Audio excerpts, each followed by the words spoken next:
Welcome to Equal Entertainment. I'm Tracy E. Gilchrist. And just like that, Samantha is back in Sex and the City. Kim Cattrall is coming back for just one episode. Variety reports Kim Cattrall will appear in one scene in the season 2 finale of And Just Like That on Max. Her character will have a phone conversation with Carrie Bradshaw, played by Sarah Jessica Parker. Variety cites sources who say Cattrall shot the scene without interacting with any other stars from the series. Cattrall and Parker have been in a public rift since the actress decided in 2016 to step away from the franchise. Amazon is discontinuing celebrity voice add-ons for its Alexa devices.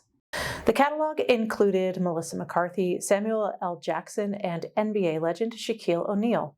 It had features like Jackson swearing and McCarthy telling jokes. The celebrity voices cost about $5 each, but the website now shows they are no longer available for purchase. It says current users can hear McCarthy or Shaq until September, with Jackson's voice going away sooner.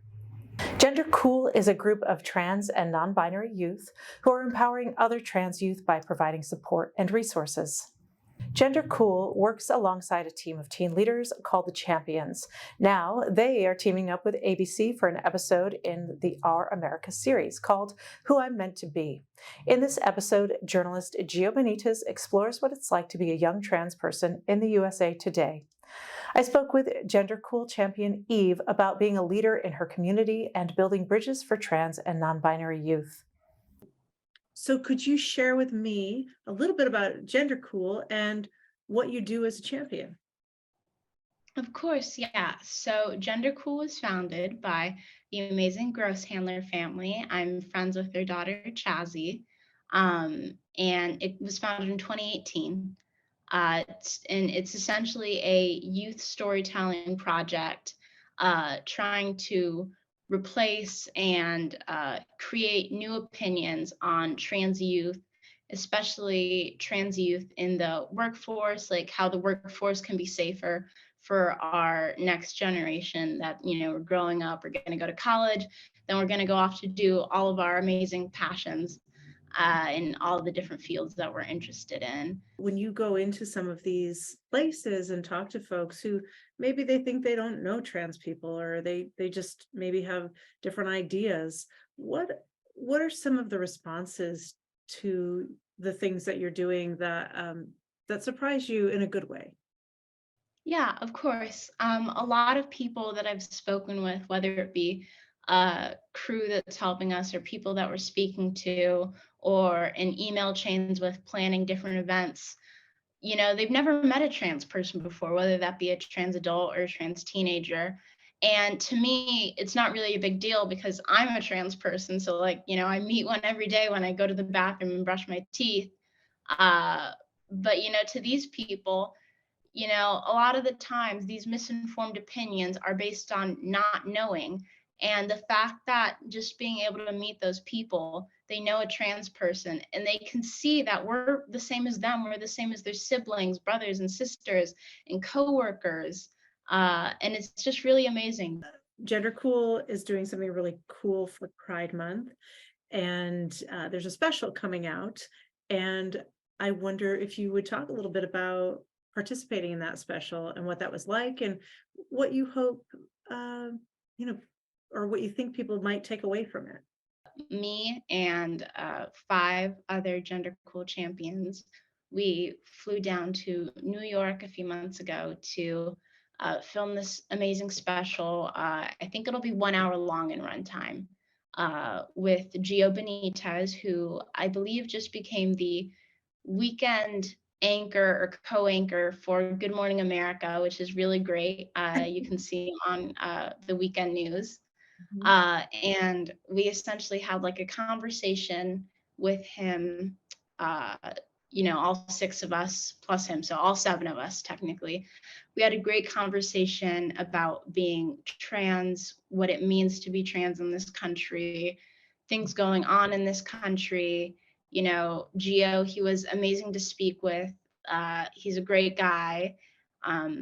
I felt really myself when I was up there, because I love movies and film. So being able to see like all the cameras that you wouldn't see when you're actually watching the shows or the specials was also really cool. But I'm super excited for that to come out because I can't wait to see what people have to say about it. And I can't wait for my voice to be out there for more people. It's incredible. And it, what does it mean to you to be a part of something like this, and that they actually are putting this together, that they wanted your voices? What does that mean? Yeah, it's really nice because I feel like a lot of the time, when you're hearing about LGBT voices, it's gonna probably be from like the big celebrities who are LGBT, which is great, but celebrities are a small portion of the American population, so it's amazing to be able to hear from just the American citizens who are living their day, like me and all the other amazing people who are involved with the project, people who go to school, people who have a job, so it's super great because a lot of Americans, a lot of people, a lot of teenagers are going to be able to relate to that more than they may have been with A-list celebrities talking about the opinion. I would love to hear from you what it means to you to be someone who is modeling, just kind of living your life and being an incredible young person, for other trans youth who maybe are not having a very great time. Yeah, of course. It's just really nice to show that, we aren't all a monolith. A lot of the times people think that because we're trans, we're all just one thing, and it couldn't be farther from that.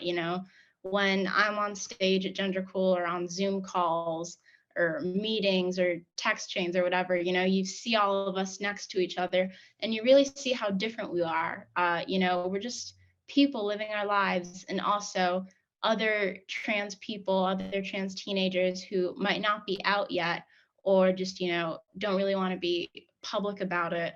They get to see that these trans teenagers are also enjoying their lives and they're doing all the things that their non-trans peers get to do. There doesn't have to be a divide between us. We're all just living our lives and being happy.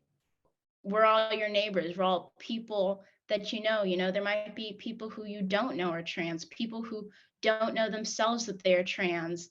And, just being able to show people that, being trans is okay and that, it's not something that divides people.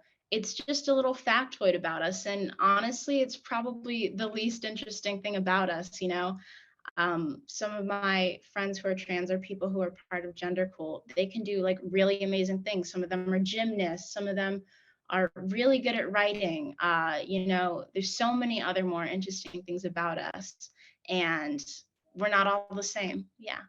Gendercool and Eve's story are now streaming on Our America, Who I Meant to Be on ABC.